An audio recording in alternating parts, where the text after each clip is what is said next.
Hola a todos y bienvenidos a este episodio del podcast de Pediatría del Hospital Roosevelt. Mi nombre es Luis Marroquín, residente de tercer año. Y yo soy Seidy Ramírez, residente de segundo año.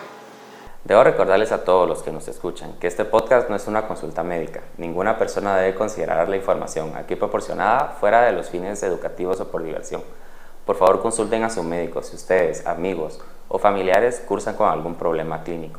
Y profesionales y estudiantes de la medicina, les recordamos que todo lo que se hablará debe considerarse una opinión. Ustedes deben de evaluar todo lo que aquí se diga y formar su propio criterio. Ninguna información proporcionada en este programa debe ser aceptada ciegamente y todos los casos clínicos son ficticios y no están basados en ningún caso verdadero. Ahora sí, empezamos. Quisiéramos darle la bienvenida el día de hoy a nuestra invitada, la doctora María Mercedes Vidal. Ella es la doctora infectóloga pediatra del Hospital Roosevelt. Buenos días, doctora. Un gusto tenerla acá con nosotros. Hola, Seidy. Buenos días, doctora. Gracias por la invitación. Es un gusto para nosotros que esté acá con nosotros. Antes de empezar, pues nos gustaría que usted nos pudiera decir más sobre su vida, sobre respecto a algún pasatiempo, algo que le guste hacer fuera de la medicina o algo que ha logrado mantener siempre a pesar de todo lo de la medicina, ¿verdad? El trabajo y todo, algo de otro ámbito que nos quiera compartir el día de hoy. Pues en realidad no es mucho. Fuera de la medicina soy mamá, ¿verdad? Soy mamá de 3 niños maravillosos que están en diferentes edades. Y entonces cada uno tiene necesidades distintas y por ende tiempo distinto. Entonces realmente no tengo tiempo de muchas otras cosas, ¿verdad? ¿Qué hago para mí? Pues obviamente cuidar salud física, salud mental, pero pues en alguna actividad particular no. ¿Qué me gusta hacer? Pues manualidades o mantenerme activa con cosas de motricidad fina, pero pues en realidad no tengo nada como particular a lo que dedique el tiempo. Y hacer mamá creo que es mi otro pasatiempo completo, ¿verdad? Y dentro del hospital y fuera del hospital, ¿verdad? Pero en general eso es mi vida. Muy bien, doctora, gracias. Excelente mamá. Cumplir con una excelente mamá, muy bien. Bueno, entonces vamos a nuestro caso clínico. Ok, preparamos un caso clínico, doctora. Es una paciente femenina de 10 días de vida, originaria residente de acá de la ciudad capital. Consultó por fiebre de 2 días de evolución y la mami comentaba pues, que había notado alzas febriles que lamentablemente no había cuantificado con un termómetro. Ella solo automedicó acetaminofén, pero vio que la bebé pues, no mejoraba. En ocasiones había notado pues, que el bebé se encontraba hipoactivo y con disminución de la succión, entonces ya este evento le preocupó y decidió consultar. Dentro de los antecedentes pues tenemos que es producto de un parto eutóxico simple, nació a término, sin complicaciones, pesó 2.2 kilogramos y tuvo llanto espontáneo al nacer. La paciente actualmente pues se encuentra con lactancia materna exclusiva y la mami tiene antecedente de 2 infecciones urinarias en el último trimestre que tuvo tratamiento antibiótico y aparentemente fue resuelta. Pues a la evaluación clínica la bebé se veía con un leve tinte ictérico, Kramer 3 para ser más específicos, las mucosas eran semihúmedas, la piel tenía signos de descamación, el bebé sí era activo, estaba alerta, pero sí se evidenciaba una disminución en el reflejo de succión y cuantificaron al ingreso fiebre de 38 grados centígrados. Cuando ingresó tenía un peso de 2.6 kilogramos, pero pues la mamá sí notificaba nuevamente, ¿verdad?, que le había costado bastante alimentar y por eso consultar, ¿no? Bueno, ahora doctora, para poder hablar un poco más sobre el tema, pues creo que es muy importante tomar un paso para poder delimitar y hablar sobre qué es sepsis como tal. ¿A qué nos referimos cuando nosotros decimos sepsis, una sepsis neonatal o incluso como un shock séptico? Tal vez usted nos podría apoyar en esto. Ok, primero que nada les quiero decir que me parece excelente que lo hagamos a través de un caso clínico. Yo siempre he creído que aprender de un paciente es la mejor forma a través de un paciente, pero ante pues que no tenemos un paciente real en este momento, hacerlo en el reflejo de un caso clínico es lo más realista que tenemos. En la universidad nos enseñan mucho a hacerlo todo a través de memoria y lastimosamente a la hora de estar con un paciente ese razonamiento queda atrás, ¿verdad? Y tenemos que ponerlo en práctica, ¿verdad? No solo estructurado así toda la memoria que tenemos, sino que realmente pensar todo lo que sabemos, integrarlo y poder tenerlo todo como ya listo para resolver a nuestro paciente, ¿verdad? Entonces, en base a tu pregunta, ¿verdad? ¿Qué es sepsis o qué nos vamos a referir o cuál es la diferencia con shock séptico? Por ejemplo, en el periodo neonatal hay que tener en cuenta que estas son unas líneas muy, muy delgadas, ¿verdad? Fuera de la edad pediátrica, ¿verdad? La etapa neonatal tiene particularidades muy específicas y es que todo es muy inespecífico, ¿verdad? Entonces, cuando hablamos de sepsis en general nos referimos a la presencia de un microorganismo, no importa si es bacteria, si es hongo, si es un virus, ¿verdad? La presencia de un microorganismo que está dentro del paciente, ¿verdad? La clínica no lo va a decir, ¿verdad? El paciente tiene una infección.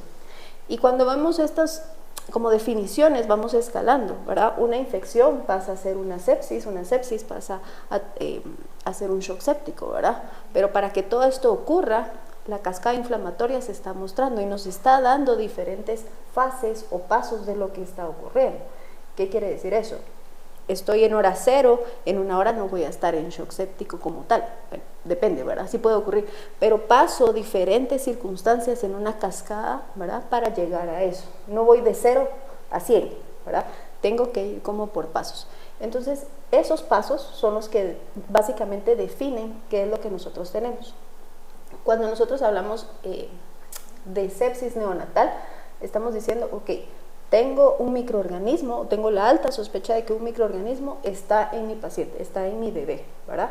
Sin duda, si tengo un shock séptico, yo sé, por todas las manifestaciones me lo están diciendo, ¿verdad? De que el microorganismo pues ya ocasionó una respuesta inflamatoria y sin duda incluso esa respuesta inflamatoria ya llegó a lesionar muchos órganos que se están manifestando en este momento, ¿verdad? Ya tenemos bajo gasto cardíaco posiblemente, ya tenemos falla renal, ya podemos tener falla hepática. Entonces, es una cascada de eventos lo que vamos definiendo, ¿verdad?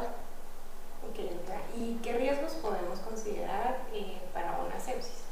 Para una sepsis neonatal tenemos que tomar en cuenta hasta en dónde vivimos, ¿verdad? Si nosotros leemos literatura americana o leemos literatura europea, nos dice usualmente el mayor factor de riesgo, pues siempre es la mamá. Y sí, sin duda, siempre la mamá, ¿verdad?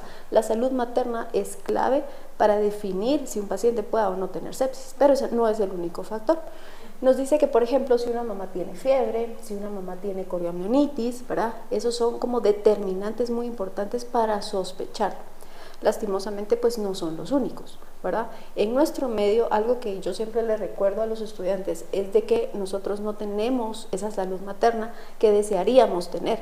Lastimosamente, nuestra salud materna es muy deficiente o nuestro control prenatal es muy deficiente. Entonces, muchas circunstancias pueden llegar o pueden llevar a que nuestro recién nacido pues enferme desde las primeras horas, ¿sí?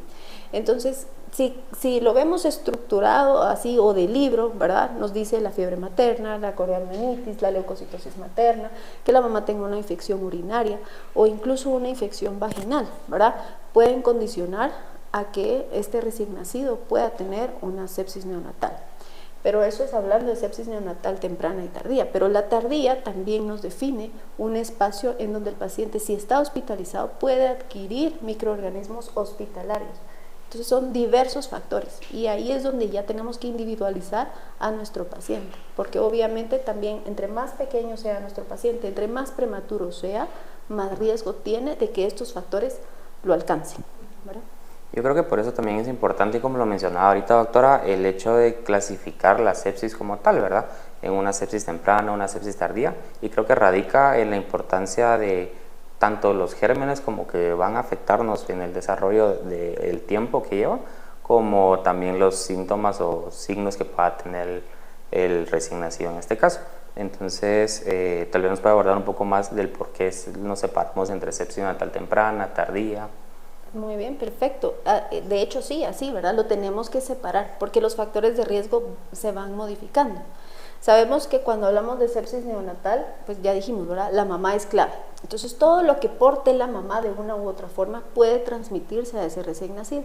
Cuando hablamos de sepsis neonatal temprana, vamos a hablar de estos factores que pueden ser transmitidos vía ascendente, es decir, que están colonizando genitales y que pueden ascender al líquido amniótico y el recién nacido aspirarlos o tragarlos, o vía vertical, es decir, en sangre y que pueden llegar al recién nacido pues inmediatamente a través de la sangre y la placenta, ¿verdad? Entonces usualmente vamos a hablar de 3 microorganismos muy puntuales, ¿verdad? Streptococcus galáctea, ¿verdad? Y E. coli, que vamos a considerarlos de vía ascendente y que son calificados como los mayores microorganismos encontrados cuando hablamos de sepsis neonatal. Y vamos a hablar de Listeria monocytogenes. Esta requiere una transmisión vertical, es decir, a través de sangre. Sepsis temprana, esos 3 usualmente son los que vamos a encontrar siempre o los que la literatura nos va a describir porque por frecuencia son los más encontrados. Y luego cuando hablamos de sepsis tardía están estos 3 y vamos a sumar otros microorganismos. En esta fase vamos a sumar microorganismos que puedan ya estar invadiendo piel, usualmente son Staphylococcus coagulasa positivos, ¿verdad? Vamos a hablar de hemolíticos, de epidermidis, ¿verdad? Que pueden ocasionar infecciones también en nuestros recién nacidos. Podemos hablar de otras bacterias que se van agregando, otras gram negativas usualmente, e incluso podemos hablar de hongos, ¿verdad? Entonces ya en la sepsis tardía vamos a ver los mismos microorganismos que en sepsis temprana, pero un poco más ampliado el esquema. Ahora, ¿cuál es el punto de corte? Usualmente le llamamos sepsis temprana cuando es en las primeras 72 horas, es decir, las manifestaciones son casi inmediatas luego del nacimiento, y la sepsis tardía usualmente pasadas esas 72 horas hasta que acaba el periodo neonatal a los 28 días. Muy bien, doctora. Y en cuanto a la clínica, ¿qué podría presentar nuestro paciente? Eso todavía es más complicado. La clínica de sepsis neonatal es muy inespecífica y nada es valedero. Y lastimosamente los neonatos tienen manifestaciones que puedan estar en conjunto. ¿Qué quiere decir eso? Por ejemplo, si yo tengo un prematuro de 30 semanas, ¿verdad?, que inicia con dificultad respiratoria, ¿a qué le atribuyo la dificultad respiratoria? ¿Será que es una enfermedad de membrana hialina o será que es una neumonía o será que es ambas? No lo podemos definir per se, ¿verdad? Vamos viendo o escalando en base a la clínica y a los factores. Entonces la sepsis neonatal es a veces muy difícil de determinar porque realmente hay factores que puedan estar influyendo o cambiándonos o moviéndonos el piso para dar el diagnóstico como tal. Entonces dentro de las manifestaciones sí, a veces son muy claras, pero a veces son muy inespecíficas. Nos dice que, por ejemplo, hay inestabilidad térmica, que el paciente puede tener vómitos, que el paciente puede tener apneas, que el paciente puede tener distensión abdominal, que el paciente puede tener ictericia, por ejemplo, que el paciente puede tener dificultad respiratoria, ¿verdad?, que el paciente se puede tornar marmórea, pero eso es muy inespecífico, ¿verdad? Si yo tengo un niño que se me distiende, ¿verdad?, ¿será que es por algo gastrointestinal? ¿Será que es una infección? O sea, no podemos clasificarlo. Eso sí, ya en la suma de muchos, a lo mejor yo ya puedo decir, este paciente pues sí tiene datos de infección. No podemos dejar a un lado que también hay manifestaciones sistémicas, como por ejemplo que un niño tenga taquicardia o que tenga hipotensión, pues sí, claramente vamos a decir, ok, este paciente pues posiblemente no está bien. Pero que son manifestaciones que aisladas difícilmente podemos englobarlas únicamente como sepsis. Por eso es que la mayor parte de veces los diagnósticos no solo es sepsis, ¿verdad?, sino que se engloban otros diagnósticos o impresiones clínicas para llegar al diagnóstico como tal. Ahora, que sí es muy valioso es la salud materna, es regresar al origen, ¿verdad?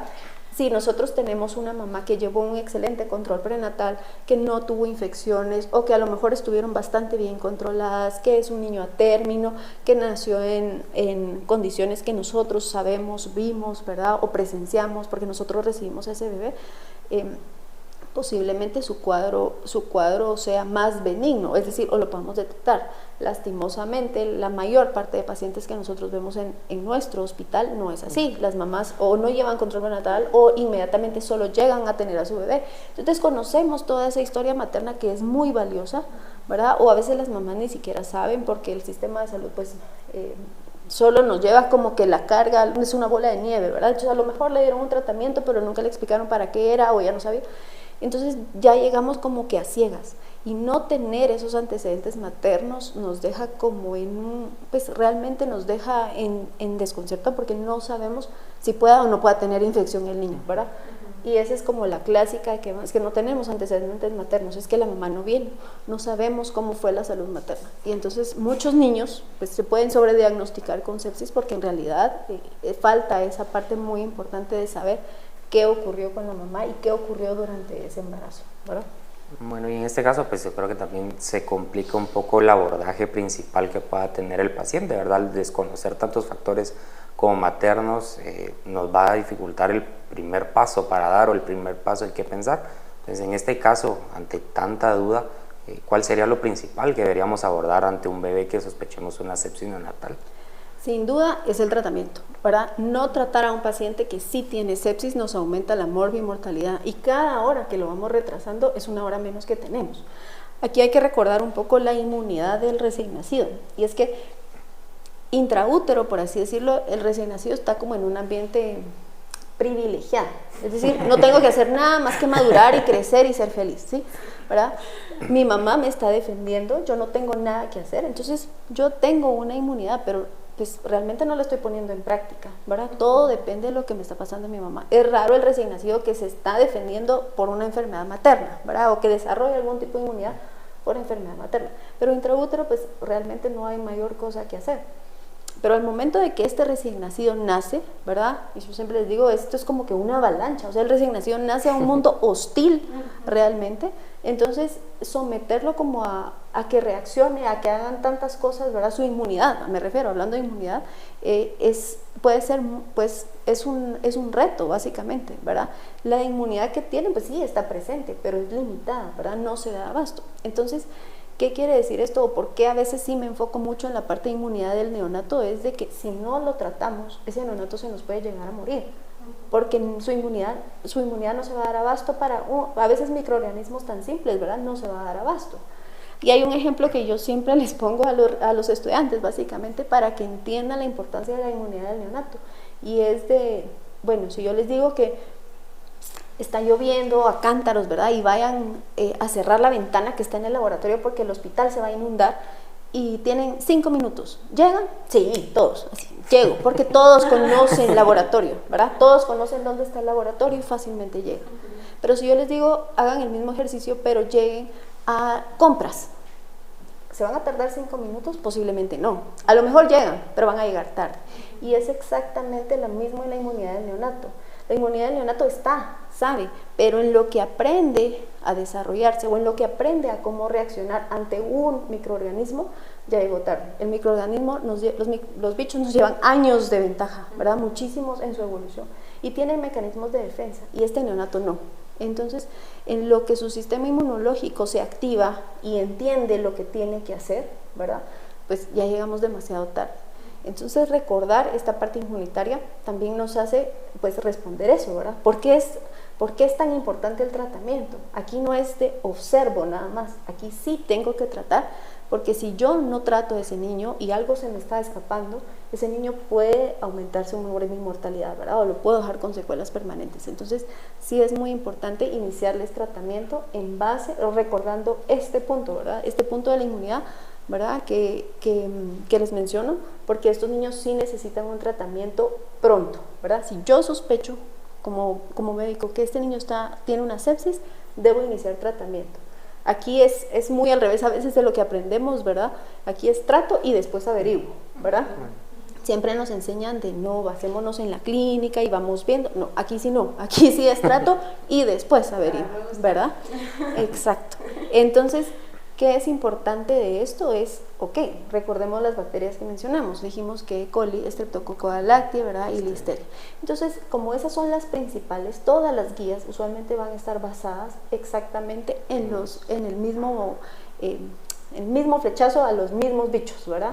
Entonces, usualmente vamos a utilizar los antibióticos de menor espectro, ¿verdad? Y que sean muy eficaces, pero sin causar tanto efecto adverso. Y por eso vamos a encontrar ampliamente que usualmente vamos a utilizar ampicilina más un aminoglicósido. El aminoglicósido usualmente utilizado es gentamicina, pero también se puede utilizar amicacina, ¿verdad? No está escrito en piedra. Entonces, eso es como lo único que tenemos que evaluar. Ahora, el tiempo, ¿verdad? Eso va a depender del paciente, pero usualmente el promedio es de 7 a 10 días si logramos determinar y la evolución es satisfactoria. Puede prolongarse un poco más, obviamente, si hay complicaciones. Okay. Y creo que como pediatras algo que siempre tenemos como muy puntual y es el neurodesarrollo de nuestro paciente. Voy a esto porque entonces, ¿en qué momento nosotros consideraríamos decidir cubrir sistema nervioso central si sospechamos que también hay una infección de este nivel, ¿verdad? Eso todavía es más complicado, porque la meningitis neonatal también es muy inespecífica, ¿verdad? Nos encantaría decir que nuestro niño está irritable, que nuestro niño tiene convulsiones, que nuestro niño tiene una postura espástica, ¿verdad? Para determinar, sí, seguro tiene una infección del sistema nervioso central. Lastimosamente en el periodo neonatal eso va a ser la menor cantidad de pacientes. Y entonces las guías aquí nos dicen, ok, a quiénes sí y a quiénes no, porque hacer una punción lumbar puede llegar a ser invasivo, ¿verdad? O considerarse invasivo. Y entonces, pues, ¿a quién sí se la hago? ¿Verdad? Entonces, si nos vamos otra vez a las guías, la guía americana nos dice, si usted tiene un paciente con sepsis, hágale punción lumbar, ¿verdad? Si el paciente tiene factores sepsis, sin duda hágale punción lumbar. Si el paciente tiene factores, pero no tiene clínica, a lo mejor espérense en los estudios y decida si usted hace la punción lumbar. Las guías europeas, la CIBEN, todavía es un poco más permisiva en esta parte y nos dice, no, ni siquiera la hagan en la sepsis temprana, piénsenla en la sepsis tardía, porque usualmente no la vamos a ver tan rápido, y entonces espérese un poquito más, y si el paciente tiene clínica, pues hágala.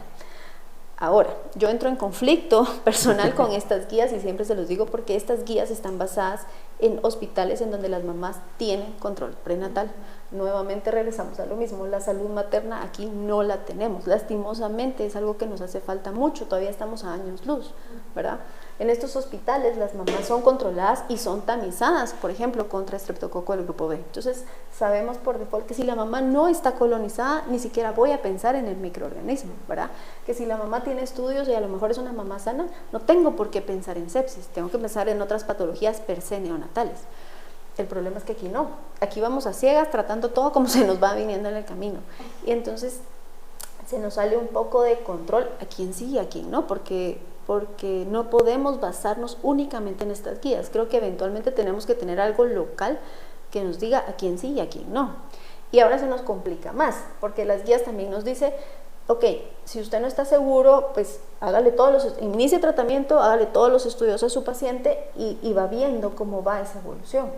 Pero eso es para hospitales que tienen 20 niños, 30 niños a lo mejor.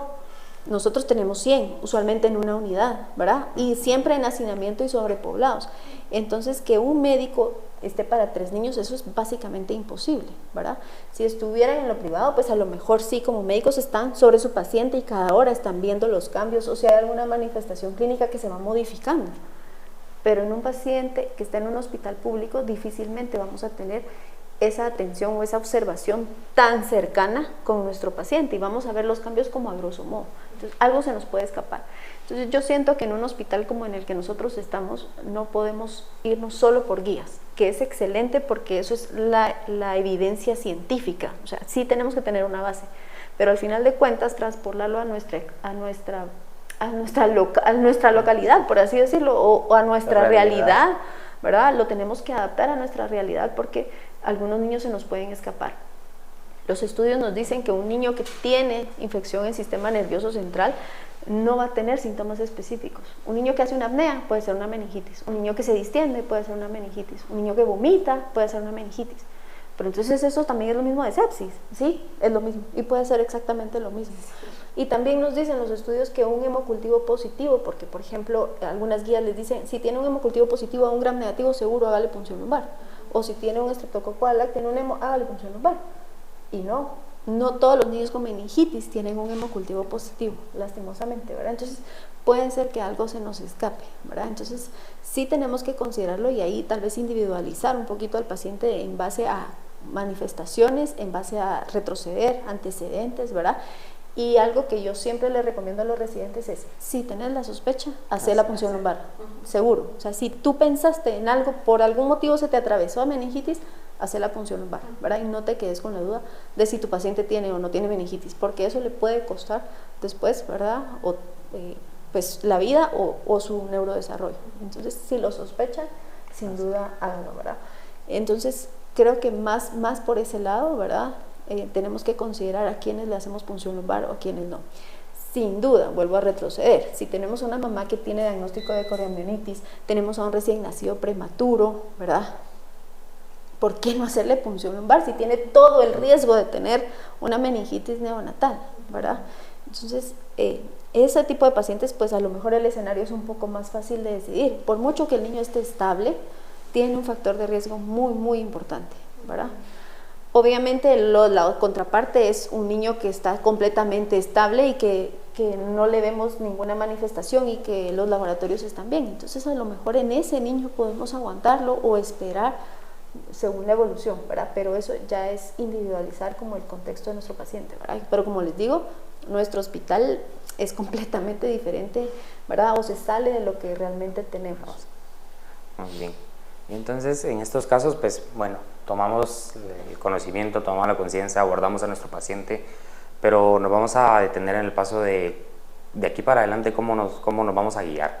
Porque vamos a tener, como nos decía usted, la clínica del paciente, cómo va su desarrollo, pero por otro lado también podemos tomar tal vez ciertos criterios clínicos o de laboratorio que nos pueden ayudar a tener una chance más o tener una oportunidad más para poder guiarnos o para poder saber cómo vamos, si vamos bien encaminados en el tratamiento, si vamos bien encaminados en evitar todas esas secuelas de una sepsis, ¿verdad?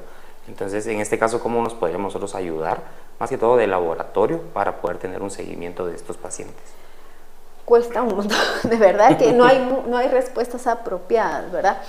¿Qué nos dicen, por ejemplo, las evidencias? Y es que los neonatos son muy variables. A diferencia de otra población, o si nos sacamos laboratorios nosotros en un punto de corte específico, ¿verdad?, podemos interpretarlos.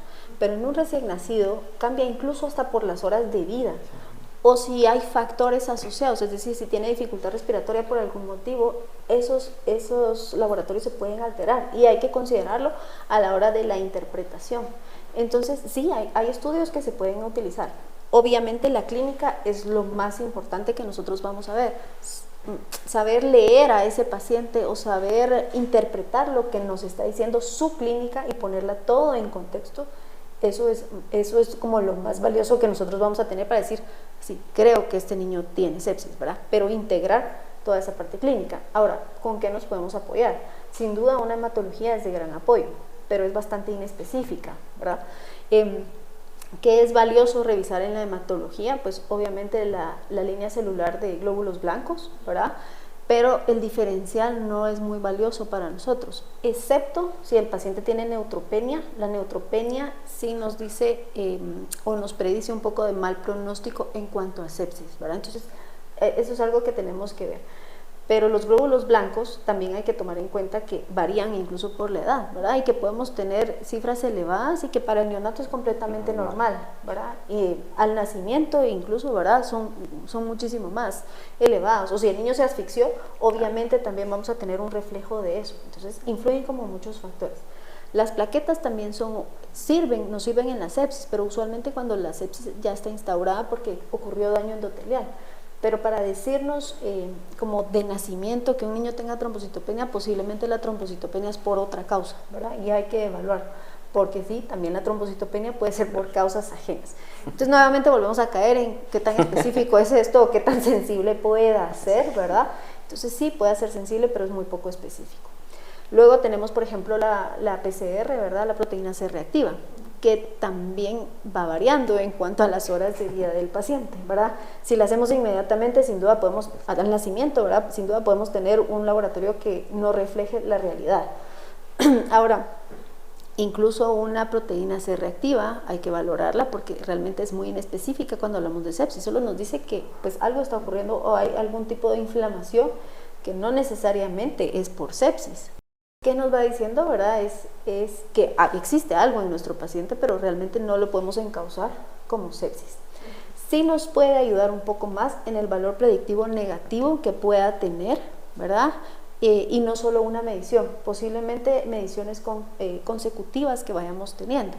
Ahora, ¿qué implica eso? Pinchar a nuestro niño, ¿verdad? Y usualmente tratamos de evitarlo por dolor, neurodesarrollo, estímulo, ¿verdad? Entonces, estarlo pinchando no es como la gracia. Bueno, si tiene catéter a lo mejor lo podemos tomar de ahí, pero pues incluso hasta eso, de dónde tomamos la muestra puede influir en el reflejo que tengamos, ¿verdad? Si es arterial, si es venosa, las guías nos dicen, ¿verdad? Que puede variar incluso, ¿verdad?, de dónde se toma la muestra. Luego tenemos la famosa procalcitonina, que yo no soy muy partidaria de su uso en neonatos. De hecho es rarísimo que solicitemos una, ¿verdad?, como infectólogos, porque tiene muchísimas variaciones dentro del periodo neonatal. Ya cuando el paciente tiene varios días o en la sepsis tardía, pues a lo mejor puede ser un poco más útil, pero usualmente en los primeros días de vida no lo es tanto, y puede verse afectada por otros factores, no solo la sepsis, ¿verdad? Nos han hecho creer o nos vendieron la idea de procalcitonina es igual a infección bacteriana, y eso no es cierto. Procalcitonina, ustedes lo han visto, por ejemplo, un ejemplo clásico es el PIMS, ¿sí? El PIMS, que ustedes se familiarizaron muchísimo ahorita con el COVID, ustedes se familiarizaron con el síndrome inflamatorio multisistémico, y eso no es algo infeccioso bacteriano, ¿cierto? Pero tienen procalcitoninas súper elevadas, ¿verdad? ¿Por qué? Porque igual es un marcador inflamatorio que puede tener otras vías de elevación, no únicamente bacterianas, ¿verdad? Entonces, nuevamente, me puede servir más como valor predictivo negativo, o para pensar en quitar antibióticos, ¿verdad? Nos puede servir. Pero en el grupo neonatal hay que tener mucha consideración en cómo los interpretamos. Entonces no es como de rutina, ¿verdad? Pedirles procalcitonina todos los días a los niños, eso no nos sirve de nada, ¿verdad? Hay que tener como la consideración en qué momento y para qué la voy a utilizar, ¿verdad? Todo tiene un porqué y un para qué cuando lo solicitamos, y nosotros como médicos tenemos que tener ya la idea de qué estoy esperando o qué voy a hacer con el resultado, ¿verdad? Entonces es muy importante. Luego, sin duda, el hemocultivo, ¿verdad? El hemocultivo es sumamente valioso. Aquí sí, nos va a servir para determinar si nuestro paciente tiene algún microorganismo. Ahora, si el hemocultivo está negativo, no exime que el paciente no haya tenido una sepsis, porque depende de la cantidad de sangre que hayamos inoculado, de la técnica que hayamos tenido, ¿verdad? Entonces hay que tener como el criterio clínico de decir, sí, mi paciente estuvo en un choque séptico, ¿verdad? Tengo un hemocultivo estéril, eso no importa, yo estoy tratando a mi paciente, estoy tratando la clínica, ¿sí? Ahora sí tengo, por ejemplo, un paciente que está estable y el hemocultivo me sale estéril, ¿para qué me va a servir? Para quitar antibióticos prontamente, ¿verdad? Entre 48 y 72 horas yo podría quitar antibióticos, ¿verdad? Si yo sé que mi paciente está bien y está tranquilo, yo podría decidir eso, ¿verdad? Entonces el hemocultivo sin duda sí nos sirve. Sin duda lo que estamos esperando es el aislamiento de un microorganismo de sepsis, ¿verdad? Pero pues usualmente pues sí depende de otros factores también. La punción lumbar, ¿verdad? Como les decía, no es para todos los pacientes, también hay que individualizar, pero en el contexto en el que estamos, usualmente la mayor parte van a requerir una punción lumbar para que una meningitis no se nos escape. Algo importante que este año ocurrió o ha ocurrido es que aumentaron la realización de punciones lumbares, ¿verdad? Incluso se mandó a felicitar a los residentes porque la captación de microorganismos ha aumentado. Ya para medio año llevábamos 11 pacientes con meningitis neonatal, ¿verdad? Entonces es importante, incluso en pacientes que no tenían clínica tan manifiesta, por ejemplo, que solo se habían distendido o que solo habían tenido vómitos, ¿verdad? Entonces lograron hacer las punciones lumbares y lograron tener microorganismos. Entonces sí existe la meningitis neonatal, ¿verdad? Entonces obviamente hay que pensar en ella también. Muy bien, doctora. Y en cuanto al examen clínico, que nosotros deberíamos de estar como bien alertas para un paciente que acude a consulta, ¿qué nos podría aconsejar? Sí, yo creo que en un paciente neonatal siempre hay que tener como así, hay que estar muy alertas, ¿verdad? Si lo están llevando a una consulta es por algún motivo. Entonces, creo que uno de pediatra tiene como ese sentido, ese sexto sentido de red flag, de que si algo no está bien, ¿verdad? Debemos de evaluarlo o ser un poco más acuciosos. Un recién nacido debería de estar con su mamá, en su apego, ¿verdad? En casa, ¿verdad? Obviamente llegar a sus controles de rutina, pero nada más. Si la mamá no lo está llevando porque el niño no succiona, pues a lo mejor es solo la técnica, pero me tengo que tomar el tiempo para determinar si es solo la técnica o a lo mejor el niño de verdad tiene reflejo de succión disminuido, o que a lo mejor el niño está hipoactivo y no ha despertado, ¿verdad? Entonces creo que enfocarnos en la parte clínica son muchas cosas, y creo que la misma experiencia que ustedes van haciendo durante toda la residencia les va diciendo algo aquí no está bien, ¿verdad? A este niño creo que lo voy a abordar. Pero ya de hecho que una mamá nos consulte, eso ya es muchísimo, ¿verdad? En el periodo neonatal. Y siempre el periodo neonatal se toma como grave, por así decirlo, ¿verdad? Entonces hay que ponerle mucho ojo. No importa la clínica en sí por la que nos estén consultando, ¿verdad? Porque como les digo, puede ser tan inespecífica, pero abordar o entender por qué está ocurriendo la manifestación por la que nos están trayendo a ese paciente. Difícilmente va a ser un niño que la mamá se lo lleve a un control de rutina y les diga, sí, es que no ha comido en 3 días, porque ese niño entonces ya no estaría aquí, ¿verdad? Sí. Entonces, en el periodo neonatal usualmente hay algún dato de alarma o algún signo de preocupación. Mi niño no para de llorar, no lo puedo consolar, mi niño no quiere comer, por ejemplo, mi niño se me puso amarillo, ¿verdad? Mi niño tiene fiebre o lo siento caliente, ¿verdad? Entonces todas esas cosas como desglosarlas y encontrar si estamos ante un proceso de sepsis o pues ante un proceso de, no sé, de deshidratación, de incompatibilidad, ¿verdad? Otras circunstancias propias del neonato como tal. Muy bien, y bueno, gracias doctora, y ya aprovechando para ir finalizando, pues ya que la tenemos acá, usted también nos interesaría y nos gustaría ver como pues en el neonato se toma 28 días, pero entendemos también que hay un periodo posterior a estos 28 días donde uno dice, bueno, acaba de salir, pero todavía lo consideramos muy pequeño, un neonato, entonces este periodo gris que nos queda ahí, como un neonato tardío. Entonces esta parte del periodo gris que muchas veces tiende a confundirnos, también nos gustaría que usted nos pudiera decir como qué importancia le tenemos que dar a este periodo, qué relevancia tiene también en cuanto al tratamiento, así de una manera pues amplia, ¿verdad? Para ver si usted nos puede como ayudar en esto, ¿verdad? Porque creo que es un periodo bastante importante que se puede dejar de lado y creo que sí toma mucha importancia en el tratamiento. Sí, sin duda, y es tal vez de lo que más miran, ¿verdad? Niños pequeños, ¿verdad? Que ya no están en el periodo neonatal, pero que pues ya son lactantes como tal o que están en esta etapa. ¿Y qué ocurre en esta etapa o por qué se le llama periodo gris? Porque es un periodo de transición. Estoy en una transición de microorganismos propios que mi mamá me pudo haber transmitido o que yo pude haber adquirido a través del contorno, y también se suman los microorganismos ya comunitarios como tal, ¿verdad? Yo ya estoy expuesto a microorganismos comunitarios que me puedan estar afectando. Entonces el periodo gris usualmente lo clasificamos entre el primero y el tercer mes, ¿verdad? Pero como tú decís, ¿verdad? Es difícil de decir, ok, solo lo trato por esto o solo lo trato por esto, ¿verdad? Entonces, en este periodo usualmente tomamos en cuenta todo, ¿verdad? Tanto como lo materno que pueda estar ocurriendo, que ya deja un poco de lado porque ya usualmente ya pasó el tiempo en que estas bacterias pudieron haber afectado, más no otros microorganismos no bacterianos.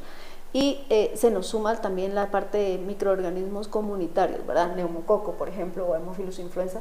Entonces nosotros tenemos que integrar un tratamiento dirigido para todo esto. Por eso es que ustedes a veces ven que cambia un poquito, ¿verdad? Ya a lo mejor agregamos una cefalosporina si es necesario u otro tipo de tratamiento, pero siempre dirigido como que cubriéndolo todo, ¿verdad?